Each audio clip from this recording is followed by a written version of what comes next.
Okay, fine. So, good morning, students, once again. And today we will be continuing with the rediscussion of the chapter biomolecules.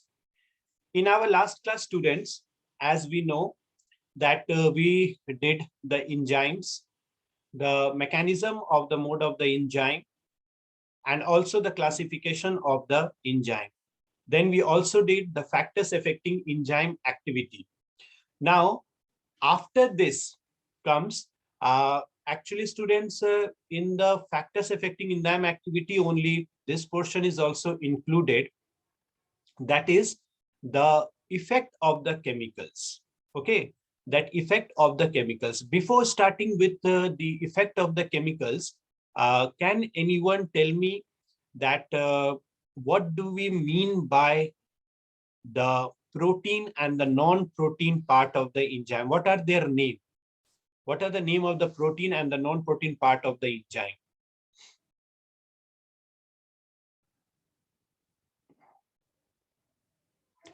What are the protein and the non-protein part of an enzyme?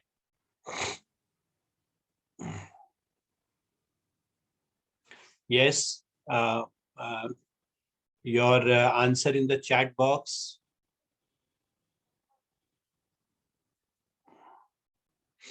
Okay. Okay. Shubham, yes, the protein part is called the apoenzyme and the non-protein part is called the cofactor. Very good. Correct. Okay, Anjali. Okay. Fine.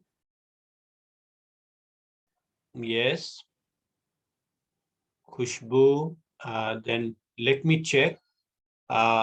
Yes, Shubham. Correct. Very good. Okay. Very good. Correct. Correct. The protein portion of the enzyme is known as apoenzyme and the non-protein part is called the cofactor. Okay. Actually the whole enzyme is known as, or we can say the whole active enzyme is known as the apoenzyme. You can see as I'm indicating also here, the whole enzyme, that is the this one. This is called the holo enzyme. That is the uh, total protein, or we can say the whole enzyme. This holo enzyme is containing two parts. One is the apoenzyme and other is the cofactor. So what is this apoenzyme? This apoenzyme is the protein portion which is the inactive. In this presence of the coenzyme or the cofactor, it get activated and then it is called the whole active enzyme. Student, can you give me some example of the cofactors? Can you give me some example of the cofactor?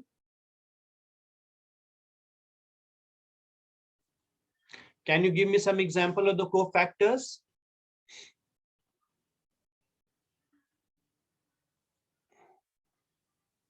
Can you give me some example of cofactor? I'm just looking to the chat box. Okay, very good, Shubham. Zinc, fine, correct. Zinc is a coenzyme. Okay. More students. More students. Okay, Anjali, Haim. Prosthetic group, coenzymes and metal ions, a complete answer. This answer was given by, let me just check once who has given this answer. Yes, Prashant, a complete answer. Very good. Yes. So definitely, correct. Definitely, the prosthetic group, the coenzymes and the metal ions, they are making the cofactors. So this was what we have done till now. This was the last portion with the chapter, the biomolecules. Okay. So in the chapter of biomolecules, in the chapter of biomolecules, altogether we have covered from the beginning biomacromolecules, the micromolecules, then their chemical structure. Then we did separately the macromolecules, then the nucleic acid, and the three type of the bond, glycosidic, peptide, and the phosphodiester bond. Then we did the enzymes. So this was all together in this chapter. I can remember one day, Pragya, you were asking that after the completion of the chapter, could you once again rediscuss phosphodiester bond? Am I correct with your previous question, Pragya? Am I correct? Once you said that after the completion of the chapter, please rediscuss phosphodiester bond. Definitely. So students, before going to the next chapter, though I'm telling you what will be our next chapter of discussion, our next chapter of discussion will be photosynthesis in the higher plants, because as DAV CMC has given the blueprint that 3 chapters from term 1, that is your cell, biomolecules, and the cell cycle, these 3, and the structure organization in animal, that is a tissue, will be included in your finals, along with the chapters of the plant physiology and animal physiology. So your previous portion which you want to get revised, I revised that. And now again, since our my term 2 portion is also completed, so I will begin the rediscussion from the chapter photosynthesis. Before going to photosynthesis, let me rediscuss or share with you all the phosphodiester bond.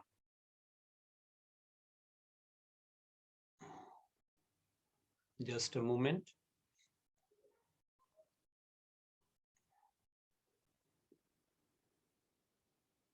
Yes, students, my screen is visible.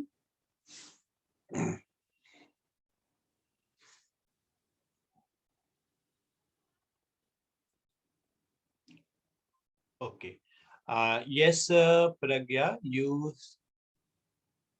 Okay, Mihir, we will do that also, no problem. Okay. Yes, my screen is visible. Now, before going into the rediscussion of the phosphodiester bond, just a moment, student, let me, just a moment. Okay. Okay, fine. And now before going into the rediscussion of the, 1 minute.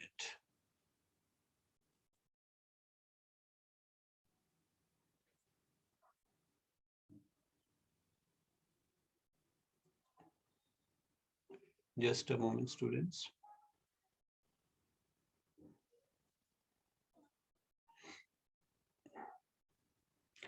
One minute.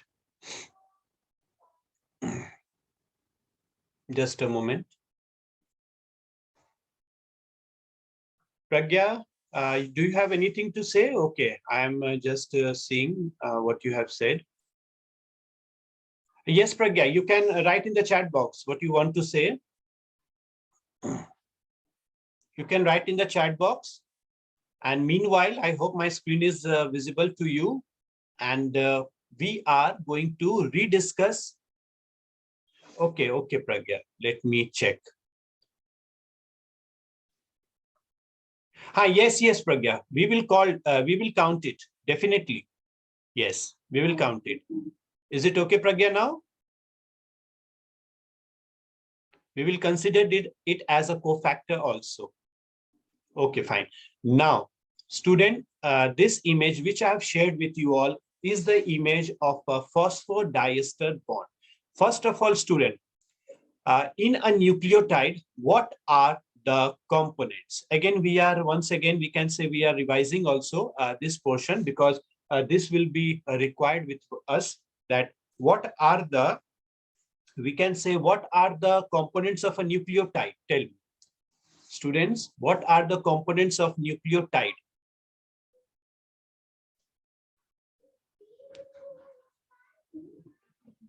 What are the components of nucleotide?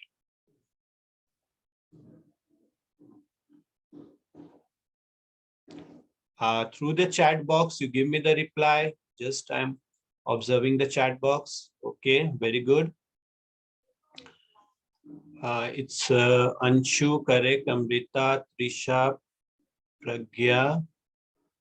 Okay, fine. Yes, students, correct. Yes, definitely a nucleotide. A nucleotide is made up of three components: nitrogenous base, sugar, and phosphate. If a student only sugar and phosphate, if we are saying, suppose, okay, among the three components, only nitrogenous base and sugar is present, then what that component is called? If we are saying among the three components, only nitrogenous base and sugar is present, then what that component is called? Very good. It is nucleoside. Very good. It is nucleoside. And when phosphate group attached to it, it is called a nucleotide. So this is a structure of a phosphodiester bond. Student, before going into phosphodiester, what is an ester? What is an ester bond? The bond between, can you tell me the bond between?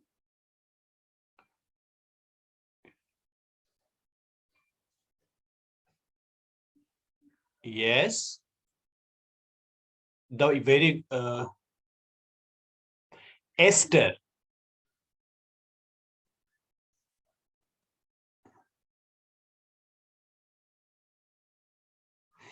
Okay, correct. Yes. So student, if you can see over here in this image, okay, my cursor is also showing you, these are the nitrogenous bases: guanine, cytosine, then again cytosine, adenine. This is the sugar unit, and this is the phosphate. So first phosphate is attaching itself to the 5, or we can say to the 5th carbon. On the other hand, the second phosphate group is attached to the 3rd carbon. So in this way, it alternates.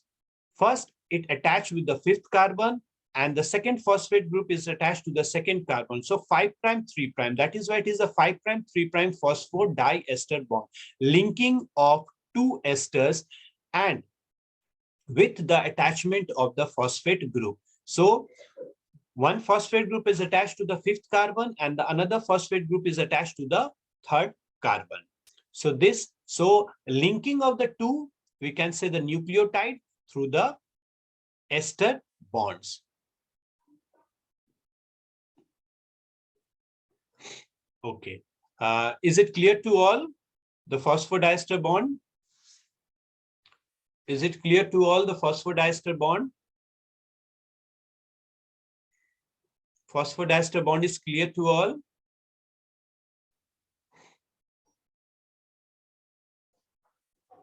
Yes, I'm just seeing the... Okay, fine. Yes, okay. Okay. Okay, fine. So, students, okay. So, just a moment. So, students, with this, we have completed the rediscussion of the chapter biomolecules, which was in too much of demand right after the completion of your term 1, that you want to get this chapter revised. I hope all the queries regarding the chapter have been solved, and now you should have the confidence also in this chapter. Be very careful, students. The 3 type of bonds are very, very important, because maximum time in the annual examination conducted by DAV CAE, in the final question paper, we have noticed uh, uh, generally, Mihir, that occurs in the, we can say, end week of February or first week of March, as per the previous year practice. But now we don't know that from when it will be. As the date sheet will come, we will let you know. So now, students, let me start with the new chapter, revision of photosynthesis in the higher plants. Okay. Just a moment.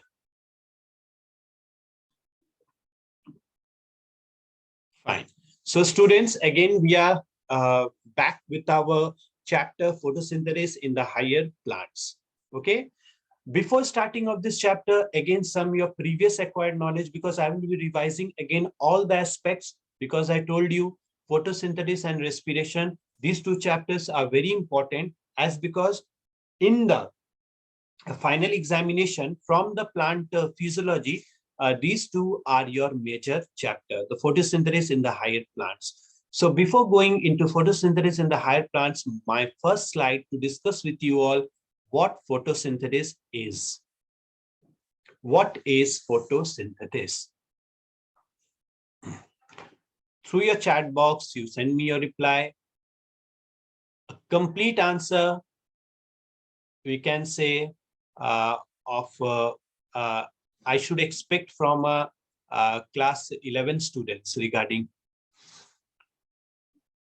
Very good, Anjali. We can say it is a definition definitely expected from a class 11 student.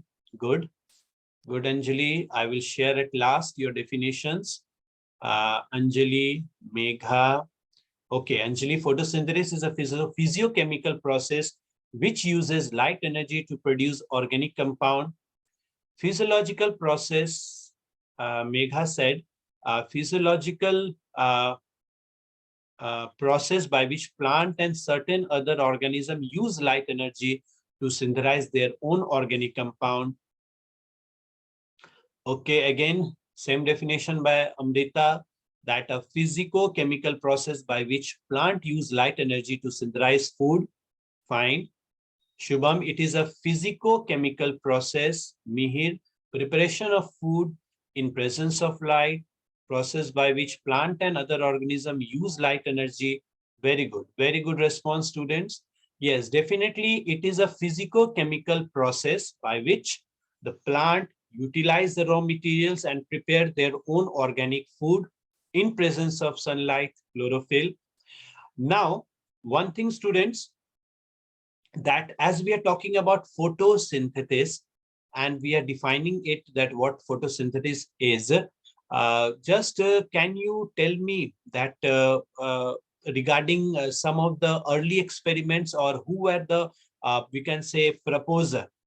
The photosynthesis, some of the early experiments, can you name one or two scientists so that we will be proceeding with the same slide regarding whose experiment was conducted on photosynthesis, preliminary experiments? Can you name at least two? Okay, Joseph Priestley, very good, very spontaneous answer. Okay, very good. Okay, just I wanted one or two scientists. Okay, fine, student. So now we can link up this class, as because you are having a knowledge of the early experiment. Now my next slide with you all. Early experiment conducted by Joseph Priestley. Okay, Priestley performed experiments to prove the role of air in the growth of green plant, and he discovered oxygen in the year 1774. What was his experiment? He took a bell jar, and in the bell jar, a burning candle is kept, and when the bell jar was closed, the burning candle got exhausted, or we can say the candle burning stopped. Similarly, a mouse suffocated in the closed jar. He concluded that the burning candle or breathing animal damaged the air. Student, here one investigatory question to you all. What did the burning candle or the breathing animal produce that damaged the quality of the air? As because we did this experiment also in the class, the theoretical aspect, my question again is that what did the burning candle or the breathing animal produced which damaged the air quality? Let me see your chat. Okay, very good. Okay, I have seen, I think all the students have answered. Very good. It's CO2, carbon dioxide. Very good. By that time, he was not aware. By that time, he said something is there, which the burning candle or the breathing animal produced, since because it was a closed jar, so no supply of external air was there, And when the no supply of external air is there, that means supply of oxygen is cut. Now, what he did after this, the third situation, he placed a mint plant in the same bell jar, and he found that the mouse stayed alive and the candle continued to burn. So student, so when a plant is kept, a mint plant in the same jar, he found that the mouse stayed alive and the candle continued to burn. What did the mint plant produce, which helped the organism, the mouse to survive? The mouse to survive? Okay, very good. Again, very spontaneous, very good students. Oxygen, yes, correct. So O2 was produced. Fine, very good. O2 was produced. Okay. O2 was produced, correct? So what he hypothesized that the plant restored to the air whatever breathing animals and burning candle removed. So the plant took oxygen, took carbon dioxide and gave out oxygen, which was taken up by the animals. So this we can say utilization of the CO2. So what was the conclusion? Can you tell me, student, what was the conclusion of Priestley's experiment? What was the conclusion of Priestley's experiment?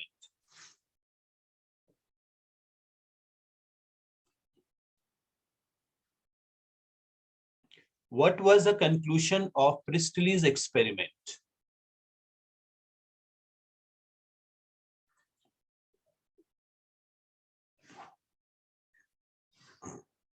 Okay. Okay. Yes. Yes, that is oxygen is essential for both. Yes. Very good. We can say very good conclusion. Yes, correct. Very good, Pragya, Anjali. I think yes, Anjali. No, this, okay. Yes, this is Pragya's conclusion that plant utilize CO2 and produce CO2, which was inhaled by mouse and used by candle. Okay. A very, we can say, and produced O2. Okay. Okay. Fine. Okay, Pragya. Okay. Okay, very good. So the conclusion was that definitely plant was producing a gas which was helpful for the breathing of the animals and definitely for the burning candle too. Okay, next we will be coming to the experiment did by Jan Ingenhouse. He conducted the same experiment by placing the experimental setup in darkness and sunlight. And he showed that sunlight is essential to the plant for purifying the air fouled by burning candle or animals. He repeated this experiment with an aquatic plant. It showed that in bright sunlight, small bubbles were found around green parts, while in the dark, they did not. Later, he identified this bubble to be oxygen and showed that only the green part of the plant releases oxygen. So definitely, student, Ingenhouse and Priestley's experiments are in a way connected only. And sunlight is essential to the plant for purifying the air, followed by the burning candle or animal. Can you tell me why this second uh, observation of Ingenhouse to show that sunlight is essential to the plant for purifying the air? Why sunlight is essential for the plant for purifying the air? A link with our photosynthesis definition. Why sunlight is essential to the plant for purifying the air?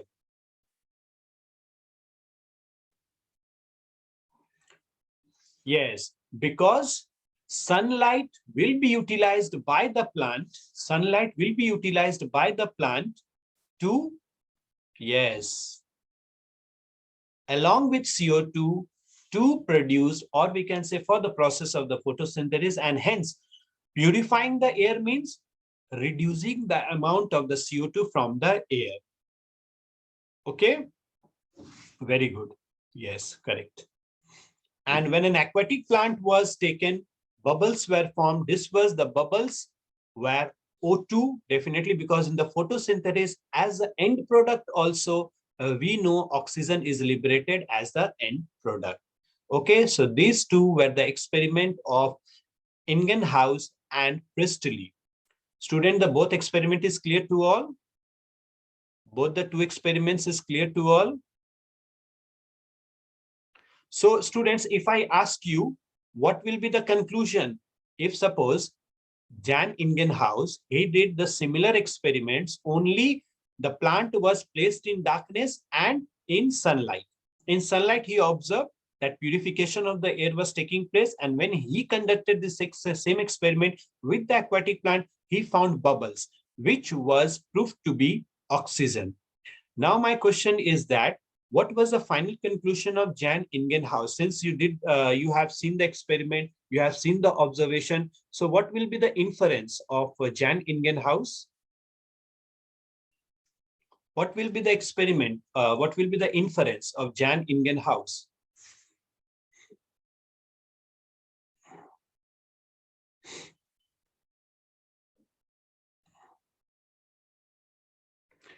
Only green part of the plant that could release oxygen. Sunlight is essential. Very good. Very good. Yes, correct. Sunlight is essential for the process of the photosynthesis. Yes, sunlight is essential for the process of photosynthesis, and oxygen is liberated, or we can say oxygen is liberated as a byproduct during the process of the photosynthesis. Very good. Very good, students.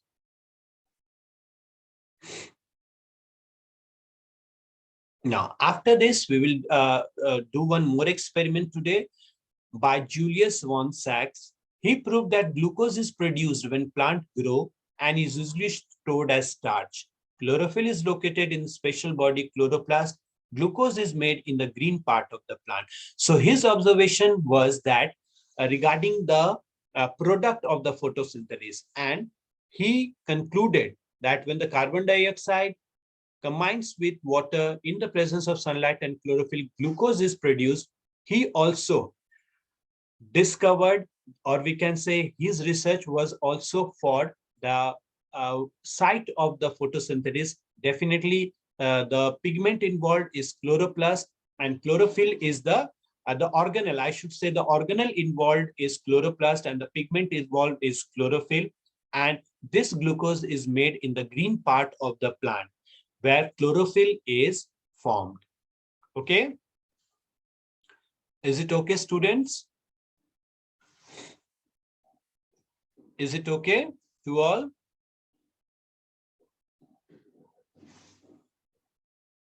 So 3 experiments we have done today. 3 experiments we have done today. Okay, let me yes, see your feedback. Okay, fine. Okay. Okay. Okay, fine.